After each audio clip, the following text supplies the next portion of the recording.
Hello बच्चों, online class में आप सभी का स्वागत है। मैंने इसके पहले 6, 7, 8 तक के लिए मैंने कुछ न कुछ वीडियो बना के भेजा हूँ और वर्ग 1 से लेकर 3 तक मैंने कोई वीडियो नहीं बनाया हूँ। मैंने सोचा कि आज आप सबको एक कहानी के माध्यम से आप सभी बच्चों का मनोरंजन करूं। कहानी का नाम है जू चट पानी लाल।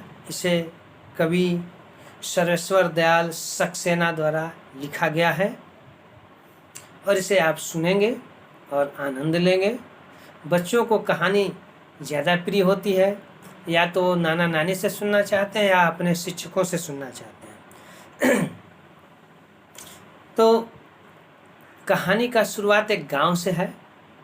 वहाँ एक छोटी बच्ची रहती थी और उसके सर में जू अर्थात ढील बहुत ज़्यादा पड़ गया था और उसने अपने माँ से कहा कि मामा मुझे जू पड़ गया है।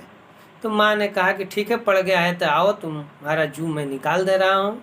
और वह अपने पास बैठाकर उसके जू को धीरे धीरे बाल से निकालते हुए उसके हाथ पर देने लगी और वह प्रत्येक जू को लेकर अपने नाखून पर चट चट उसे मारने लगी। इसी तरह से मारते मारते उसका हाथ लाल हो गया।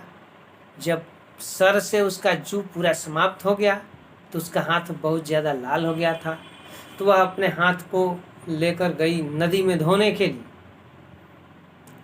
तो नदी में धो ही रही थी, आधा हाथ डाली थी, तभी नदी ने पूछा कि बेटी, तुम्हारा ये हाथ लाल कैसे हो गया है? तो उसने कुछ नहीं बोला, सिर्फ इतना ही कहा कि जू चट पानी लाल। इतना कहते कहते नदी का सारा पानी लाल हो गया।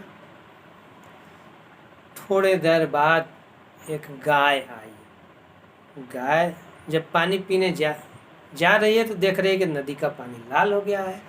तो वह नदी से पूछ रही है कि नदी नदी, तुम्हारा पानी कैसे लाल हो गया है? तो नदी ने उत्तर दिया कि जू चट पानी लाल सिंह सड़। तो जब ही नदी ने यह बात बोला तो गाय का सिंह सड़ गया। जब गाय का सिंह सड़ गया तो गाय मनहूस मन बना के जिस पेड़ के पास बैठती थी उस पेड़ के पास जाके बैठ गई। तो पेड़ यह देख के गाय से पूछ रहा है कि अरे गाय, अभी तो थोड़ी देर पहले तुम्हारा सिंह सही था, फिर ये सड़ कैसे गया? तो गाय बोली कि जू चट पानी लाल सिंह सड़ पत्ता झड़। जब ही इस तरह की बात बोली तो पेड़ का सारा पत्ता झड़ जाता है। तो अब पेड़ भी उदास हो गया। और दोपहर में प्रतिदिन एक कौवा आता था वह बैठने के लिए। तो कौवा फिर आया दोपहर में। जो ही बैठ रहा तो ही देख रहा है कि वहाँ पत्ता है ये नहीं है, उसको छांव चाहिए। तो वह पेड़ से पूछ बैठा, बोला कि पेड़ पेड़, तुम्हारा पत्ता क्या हो गया? तो पेड़ ने उत्तर दिया कि जू चट पानी लाल सिंह सड़ पत्ता झड़ कौवा काना। बस कौवा काना हो गया। काना का मतलब होता है कि एक आंख से अंधा। तो कौवा एक आंख से पूरी तरह से अंधा हो गया। उसे एक तरफ का दिखाई देता था, एक तरफ का नहीं दिखाई देता था। तो इसी तरह से करते करते कौवा जो है गया एक बनिया के दुकान पर बैठा। तो वह एक तरफ से बनिया ने उसे पकड़ लिया। जब पकड़ लिया तो पूछा, कौवा तुम तो पकड़ा गया, एक तरफ से तुम्हें नहीं दिखाई दे रहा है, तुम काना कैसे हो गया? तो कौवा बोल रहा है कि जू चट पानी लाल सिंह सड़ पत्ता झड़ कौवा काना बनिया दीवाना। तो इस तरह से वह बनिया जो है वह दीवाना हो गया, पागल हो गया। पागलों की तरह वह घूमने लगा। वह अपना एक बोरा लिया और रोड पर के गिट्टी बालू को भर लिया, भर के अपना राजा साहब के महल में चल दिया। और महल में जाके कहा रानी साहब से कि लीजिए रानी साहब, आपके लिए सोना चांदी लाए हैं। तो रानी और यह वहाँ रख के और इधर उधर पागलों की तरह घूम रहा था। तो रानी समझ गई और बोरा में देखी भी कि कल तो बनिया ठीक था और बोरा में देखी तो ये गिट्टी बालू सब भरा हुआ है, मकड़ी पत्थर। तो उन्होंने पूछा कि अरे बनिया, तुम पागल कैसा हो गया है, दीवाना कैसे हो गया है? तो बनिया बोला कि जू चट पानी लाल सींग सड़ पत्ता झड़ कौवा काना बनिया दीवाना और रानी नाचानी।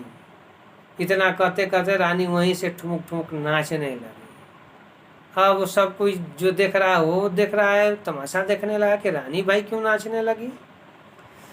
तो फिर यह संदेश राजा के पास जाता है कि रानी नाच रही हैं। तो ये नाचते, उधर राजा भी आ रहे हैं, इधर नाचते नाचते रानी भी जा रही हैं। तो अब राजा पूछ रहे क्या बात है, क्या बात है, नहीं बोल रहे, नाचने के धुन में है। तो फिर राजा ने जोर से पूछा कि रानी क्या बात है, बताओ ना। तो रानी बताई कि जू चट पानी लाल सिंह सड़ पत्ता झड़ कौवा काना बनिया दीवाना रानी नचनी राजा ढोल बजाना। तो तुरंत राजा ने ढोलक लेकर लगे बजाने, ढमाढम रानी नाचने लगी। यह देख के गांव के लोग भी नाचने लगे।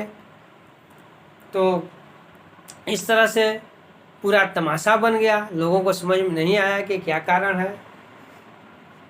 तो कोई महात्मा को इस बात का पता चला, तो बाद में इसका वो निराकरण कर दिए, तो सब अपने अपने जगह पर हो गया। और ये काल्पनिक कहानी है। अगर बच्चे आप सभी को आनंद आया होगा तो अपने गार्जियन से बोल देना कि इस वीडियो को लाइक और शेयर भी करेंगे, और बच्चे आप सभी से बार बार देखकर आनंद उठाएंगे। धन्यवाद।